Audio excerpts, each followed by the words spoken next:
kabidyo! Welcome to my video again! Hello mga kabidyo, may Marites ako sa inyo.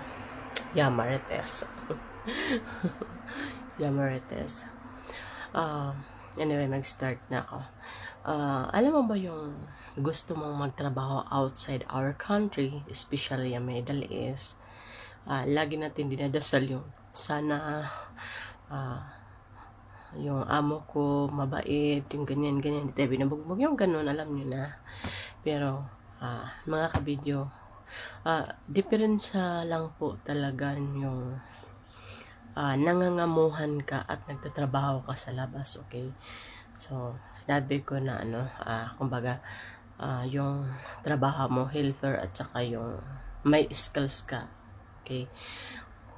Okay, so hindi ko naman sinasabi na masama yung masama yung pagtatrabaho as helper. So alam ko naman magandang matinang trabaho yun. So yun lang, diferensya lang dun mga kabidyo, kasi less stress. Yeah, less stress. Yeah.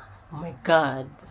Since doon ako sa quiet before nagtatrabaho ako. Nako, super stress yung inaabot ko doon. Pero since na lumipat ako sa ibang lugar at kumbaga nagtatrabaho na ako sa labas, yung kumbaga yung stress ko, kumbaga instead 99% naging 50% na lang. Okay, so hindi ka nag-overthink kasi lalo na pag may day off ka, okay, nakakapag-ala ka, basta may pera ka lang, okay? So, siyempre, yung isa na ang lagi natin iniisip, yung besa natin, okay? So, mga kabidyo, basta may pera ka lang talaga. So, hindi mo na dapat wino-worry yung visa, okay? So, kung for example, gusto mong magtrabaho sa labas, dahil may skills ka naman, at saka kaya mong maghanap ng company na mag-provide ng visa sa'yo. Okay, so ilagay na natin may company na nagbibisa sa'yo.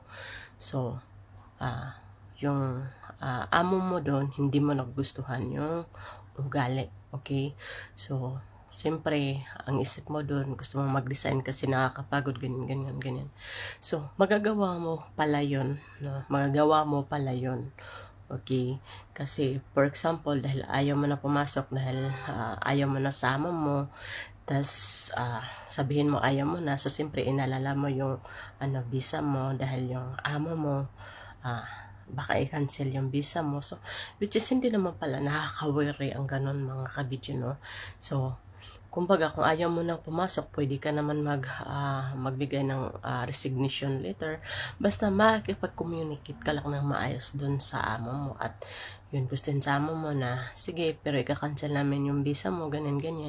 So, at wala ka namang kasalanan at wala ka naman dapat kinakatakot. So, basta nakikipag-communicate ka lang dun sa amo mo ng maayos para kumbaga iwas dun sa mga sinabi nila na mga blacklist, mga ganyan, iwas dun. Okay, so kumbaga ni-cancel na sa amo mo yung visa mo, tas nag-worry ka kasi kinancel na kaagad kasi may mga amo din, may kadalasan mga amo din talaga automatic sila na cancel ng visa pag hindi ka na pumapasok. So, hindi yun nakaka-worry kasi may 2 months kang palugit ng 2 months o 1 month, I think like that. So, sa 2 months na yun, 2 months or 1 month, dapat before ma-Indian, dapat nakakahanap ka na ng ma-applyan mo another company. Okay, so yung company na yun, siyempre bibisahan ka nun, tinatanong ka kung anong status mo sa past work mo. So, siyempre, isasabihin mo yun, interviewin ka dun So, siyempre, nagustuhan ka, na-hire ka. So, siyempre, bibisahan ka. So, hindi mahirap sila magbibisa sa'yo, basta wala ka lang bad record sa past work mo. So, iwasan at hindi ka lang na blacklist ng past employer mo. Pero usually, pag nagtatrabaho ka sa labas, hindi naman lahat ng amo is mga local talaga. So, may mga ibang lahi din talaga. So, yun nga, yung sinabi ko, 2 months, may 2 months palagit yun, dapat before matapos ang 2 months na yun, may nakakahanap ka na ng panibagong employer. So, yung employer na yun, siyempre, magpo-provide ng visa sa'yo. So, okay, so, na ano ka na, for example, nabisahan ka na sa pangalawang employer mo. So,